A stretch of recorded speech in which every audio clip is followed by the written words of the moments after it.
राम राम।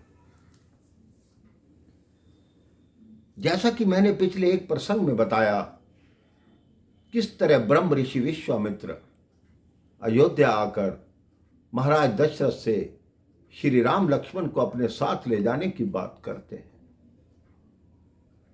बहुत प्रयास करने पर महाराज दशरथ राम लक्ष्मण जी को भेजने को तैयार हुए। अब दोनों भाई ऋषि विश्वामित्र के साथ जाते हैं। जाते जाते विश्वामित्र जी महाराज दशरथ को बोल के गए कि आप किसी तरह चिंतित मत हो राजन, हम ऋषि मुनि लोग जब किसी से कोई वस्तु लेते हैं उसे ब्याज सहित वापस करते हैं। सबसे पहले उनको ताड़का नामक एक राक्षसी मिली। एक निर्जन वन था जहां भयानक आवाजें आ रही थी। प्रभु श्री राम ने पूछा, गुरुदेव ये कौन सा स्थान है? गुरुदेव ने कहा, यहाँ ताड़का नामक राक्षसी वास करती है, यहाँ उसी का प्रकोप है। वही यज्ञों को भंग करती है, ऋषि मुनियों को मार के खा जाती है।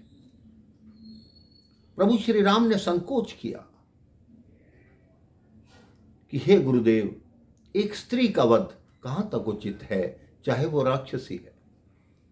गुरु विश्वामित्र ने कहा, जो राक्षसी धर्म की, गौ की और ऋषि मुनियों की शत्रु है, उसे मारने में कोई अधर्म नहीं है। प्रभु श्री राम ने अपने गुरु की बात को स्वीकार किया। ताड़का वहां आई, दोनों भाइयों के बाणों से वो आहत होकर गिर गई, उसका वध हो गया।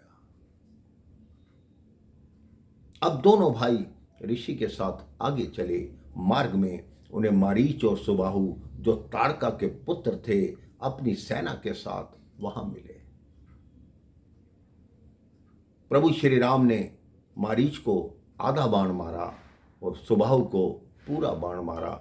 सुबाहु की मृत्यु हो गई, लेकिन मारीच उसी बाण से उड़कर 7 सागर के पार गिरा।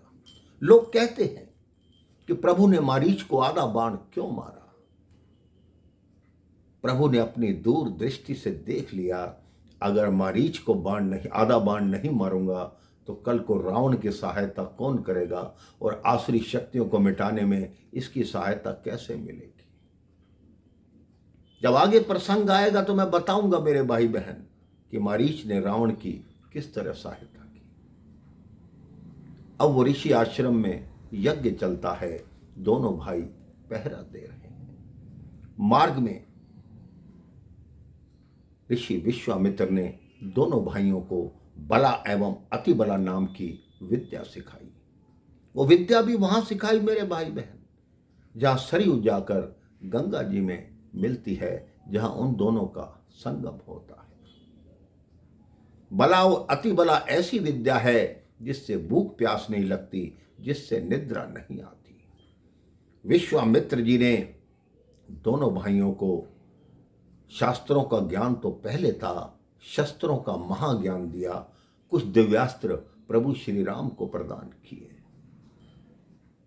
इतनी देर में मिथिला से एक दूत आता है और उन्हें बताता है कि महाराज जनक ने वहां एक धनुष यज्ञ किया है और आपको आमंत्रित किया है। प्रभु श्री राम एवं लक्ष्मण उत्सुक होते हैं कि यह धनुष यज्ञ क्यों कहा गया।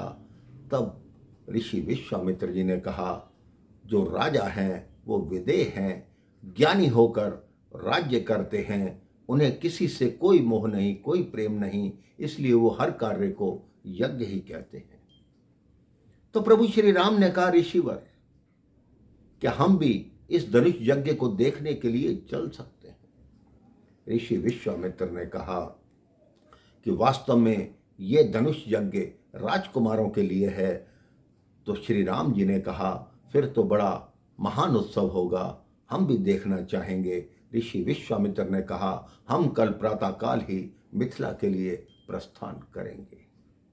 अब आगे की यात्रा मेरे भाई बहन श्री नारायण और मां लक्ष्मी के मिलन की यात्रा है। आगे की यात्रा इतनी महान है कि किस तरह जो रघुपति राघव राजा राम थे, इसके बाद वो पतित पावन कैसे बने, कैसे माँ अहिल्या का उद्धार किया, इसको मैं आगे के प्रसंग में बताऊंगा। राम राम, जय श्री राम।